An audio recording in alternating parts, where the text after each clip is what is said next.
Olá, meus amigos, estamos de volta para mais um bate-papo aqui no canal Direito do Trabalho com o professor Luiz Fernando Cordeiro. Eu sou mestre, sou especialista em Direito e Processo de Trabalho pela USP e eu quero bater papo com vocês hoje sobre um julgado que eu achei interessante, um julgado do Tribunal da Segunda Região, São Paulo, né? Lembrando que São Paulo é o único que tem dois tribunais, né, da segunda e da 15ª região, que fala assim: trabalhadora que sofria com assédio sexual frequente deve ser indenizada em R$50 mil. Aí a notícia fala que a 8ª Vara do Trabalho de Guarulhos condenou uma empresa a pagar 50 mil em danos morais a uma operadora de máquinas que sofria com importunação sexual por parte do seu superior hierárquico. A trabalhadora apresentou vídeos, comprovou o desinteresse da empresa em punir o caso de assédio. Então, eu quero trazer algumas considerações e algumas dicas, tanto para quem está pedindo e quanto para quem está fazendo a defesa, que é muito importante nesse caso aqui também.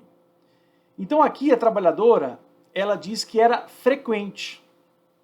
Isso é muito importante, porque quando nós tratamos de assédio, tem que haver uma continuidade, uma frequência.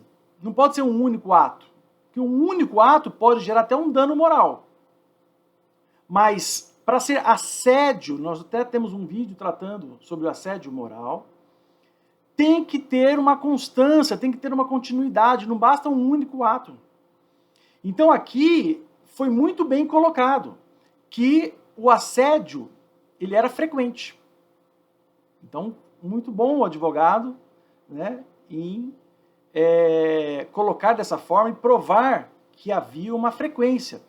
Foi o que eu disse anteriormente, em outro vídeo, que o assédio, quando ele é bem pedido, bem provado, a indenização sua tem que ser maior até do que se fosse um único ato sexual que a parte tenha sofrido aí um prejuízo. Porque é constante, algo que se perpetua por um tempo, não é verdade? E tem um objetivo aqui, no caso, de cunho sexual. Outra coisa interessante aqui é de ser o seu superior hierárquico, porque para ser um crime, precisa ser o superior hierárquico, né? Então, o que torna aqui mais grave a ação trabalhista, né?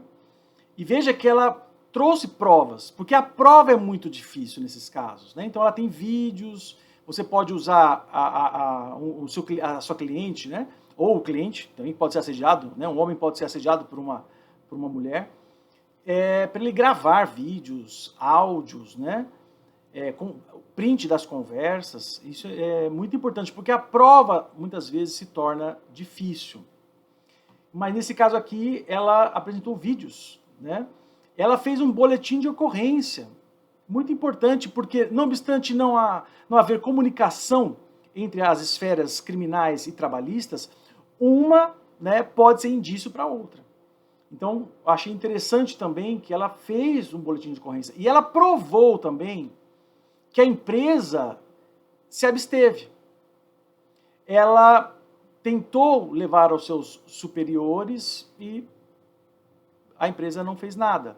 Não havia também um meio, né, de comunicação, havia somente uma caixinha de sugestões, né? Então, ela fala que não tinha um canal próprio para isso, né? Para reclamações, vamos colocar assim, né? Havia só uma caixinha de sugestões, né?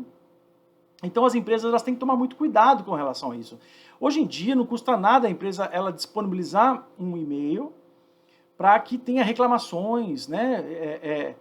A comunicação do empregado para com a empresa e fazer os empregados assinarem ou dar o seu ok digitalmente, mas que estão cientes disso, é muito importante.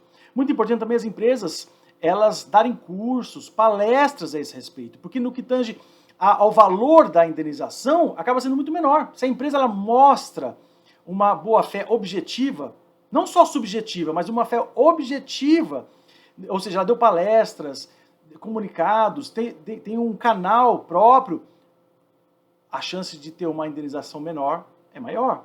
Então aqui veja que o colega que estava pela assediada, né, mostrou que a empresa não fez nada, que não tinha ali um canal, então isso vai agravando a situação da empresa.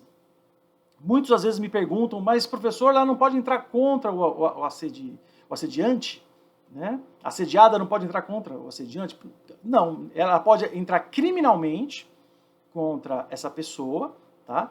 Mas o artigo 932 do Código Civil fala que o empregador ou comitente responde pelos atos dos seus empregados. Então, quem é o responsável, a priori, aqui, primário, é a empresa. E aí que vem algo que eu acho que é interessante. Muitos juízes, e eu confesso que, como de modo geral, a Justiça do Trabalho, ela ainda tem uma certa resistência à denunciação da lide. Mas se bem feita, se mostrar que é para que tenha maior efetividade, eu vi um julgado aqui também interessante, né, que fala que a denunciação da lide pelo empregador no processo de trabalho, ela como medida de concretização à eficiência processual. É um trabalho, um artigo periódico, e que traz alguns julgados desse sentido. Então, eu achei interessante porque se você faz bem feito, traz o assediante junto no polo passivo. Se não conseguir como uma denunciação, faça um pedido alternativo como chamamento ao processo, para se ampliar a efetivação, né, o pagamento, né, e para a busca da verdade real também do caso, e para que a própria pessoa possa ter direito de se defender. Tá? Então eu acho que é interessante. Muito interessante, porque se a empresa perde, ela é responsável primária, nos próprios autos, ela poderia cobrar do empregado.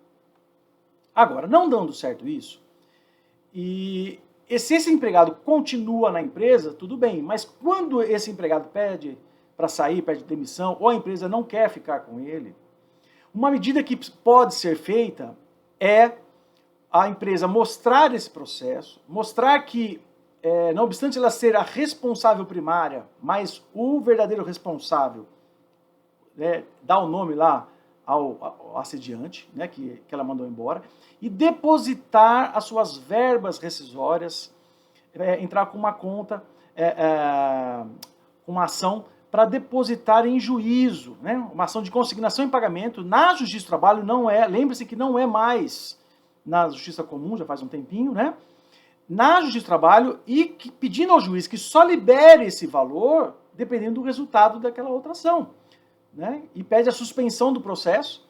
O Código de Processo Civil diz que pode suspender, né, o processo quando necessitar de julgamento de outro processo, e aquele dinheiro fica depositado, né, a empresa paga, não está em mora do artigo 467 nem do 477, não fica em mora, e ela, em caso de derrota, né, de ter que indenizar a assediada, a sua trabalhadora, ela tem como receber desse seu ex-empregado, que foi o verdadeiro assediante. Tá? Então, achei interessante trazer um vídeo rápido, mas trazer aí dicas, tanto para quem está pelo autor, tanto para quem está pela empresa, um assunto que hoje, infelizmente, é bastante recorrente. E lembrando que essas dicas não servem somente para o assédio sexual, e também para o assédio moral, para o dano moral, dependendo do caso. Tá bom? Se você não é inscrito, se inscreva, dê seu like, comente, dê sugestões de aulas, de matérias que vocês querem que eu comente aqui para vocês. Isso ajuda bastante o canal. E deixe lá o sininho, deixe o seu like e compartilhe com seus amigos, tá bom? Um abraço, até a próxima.